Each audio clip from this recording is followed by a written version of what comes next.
Bonjour, aujourd'hui ce sera comme d'habitude une présentation de logiciel. Alors aujourd'hui je vais vous présenter un logiciel qui sera gratuit, donc déjà d'avance vous pourrez aller télécharger et tester par vous-même tout ce que j'avance ou ce que je n'avance pas puisque je ne peux pas le tester ou parce que c'est à vous de voir aussi. Ce sera un logiciel de capture d'écran. Alors ce ne sera pas Camtasia, je ne sais pas, je pense pas que ça soit utile que j'en fasse une présentation puisque tout le monde connaît, enfin beaucoup de gens connaissent ceux qui font des captures d'écran puisque il est assez pratique, il tourne sur des ordi même pas forcément très puissants, très simple, il a même un logiciel d'édition, enfin bref, c'est pas ça le sujet, je vais vous montrer un autre logiciel qui est gratuit, qui est pas forcément... Ah, je reçois un SMS... Voilà, il s'est passé.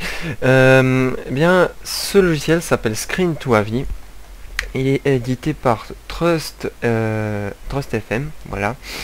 Donc, hop, je le mets en marche. Donc là, il me dit qu'il y a un truc qui va pas parce que je suis en train d'enregistrer en même temps. Donc voilà, je sais pas, est-ce qu'ils utilisent les mêmes ressources chaque logiciel. Donc forcément, il y a un conflit. Voilà. Donc ce petit logiciel est aussi simple que... enfin, non, il n'est pas aussi simple que Dextory. Enfin, il est beaucoup plus simple que Dextory, mais je ne sais pas, je n'ai pas eu l'occasion pour le moment de le tester en enregistrant un jeu. Voilà, apparemment il y aura une autre version qui va sortir, suivant, donc là c'est la version 1.1. Voilà, 1.1, il y aura la version 1.2 ou 2. Je ne sais pas. Alors, ce petit logiciel fait partie d'une gamme de logiciels gratuits. Je vais vous montrer tout ça à la fin de la vidéo.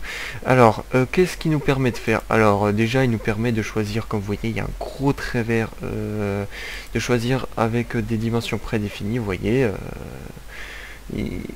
C'est assez sympa, il nous prédéfinit déjà des dimensions.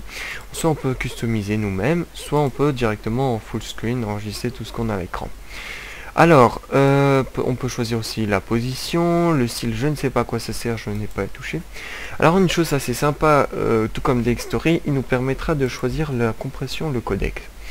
Il nous présente tous les codecs qui sont installés sur notre ordi. Il nous permet aussi de enregistrer le FPS. Alors là, si vous voyez qu'il y a un ralentissement de la souris, c'est tout simplement parce que le logiciel est en marche. Voilà. Ensuite, l'audio, la source. Donc, malheureusement, il ne pourra pas enregistrer. Alors, si j'ai bien compris, deux sources, ou alors seulement deux sources, c'est-à-dire uniquement le microphone et le volume principal. C'est-à-dire, s'il y a une troisième source, ben, il ne l'enregistre pas. Alors ensuite, ça, c'est toutes les petites options des touches. On pourra choisir l'endroit où ça va sauvegarder. Pareil pour le screenshot, puisqu'il y a possibilité de faire des screenshots, voilà. Donc, je crois que je vais faire tout le tour, puisqu'il est réellement assez simple. Qu'est-ce que je voulais dire d'autre? Je réfléchis juste, je vérifie si j'ai pas oublié quelque chose. Bah apparemment non. Si, j'ai oublié de dire une petite chose assez importante, c'est que j'ai testé, hein, j'ai enregistré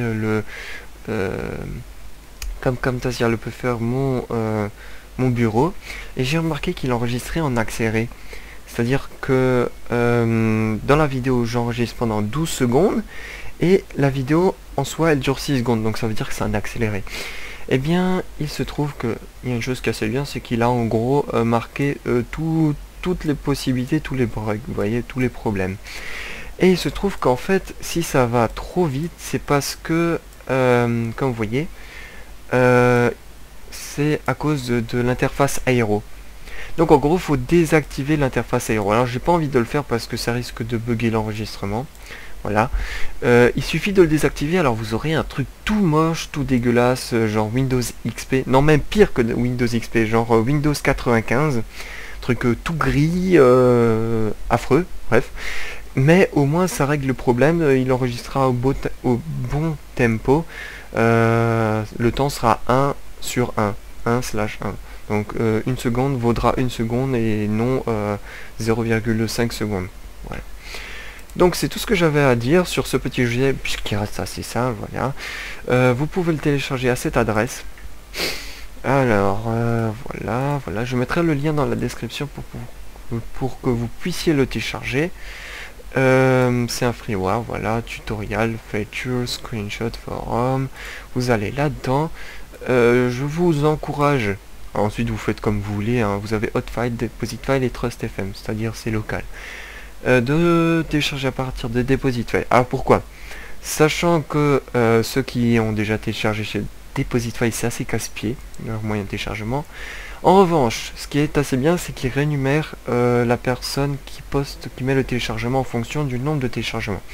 Étant donné que c'est un logiciel freeware, c'est-à-dire qui vous est mis à disposition gratuitement, ça encourage la personne qui le fait à produire plus. Voilà, ça encourage toujours lorsqu'on reçoit un peu d'argent. Je sais, comment dire, en France, on ne supporte pas les gens qui gagnent un peu d'argent lorsqu'ils travaillent.